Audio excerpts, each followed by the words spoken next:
Ako po si Mary Janice, 35. Last October po, I was diagnosed with endometrial cyst sa ovary na kasing laki ng fist natin. Pati sa uterus naman po, may polyp. At yung uterus ko rin, retroverted.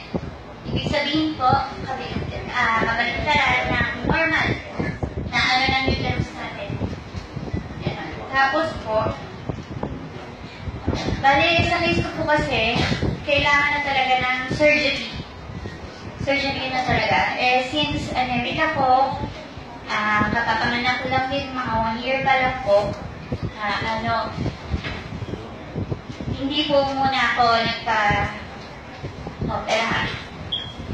Bale, nung habang nagpapalakas pa ko, merong nag-alok sa akin ng buwan sa may Pacific. Nagabi lang po ako, tinawag ako.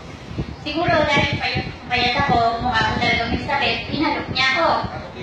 Tapos ngayon po, bago ko huli, nag-research muna ako about sa buwangera. Natasa ko yung mga testimonies nila, may mga gumaling sa myeloma, etc. May cancer, ganyan.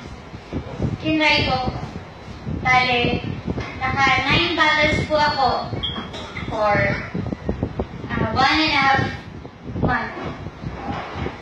Dito pong last week, nagpa-check up ako ulit. Nagulat yung OB, okay na. Okay, anti-verted na yung uterus ko, wala na rin po yung endometrial cyst at saka yung polyp.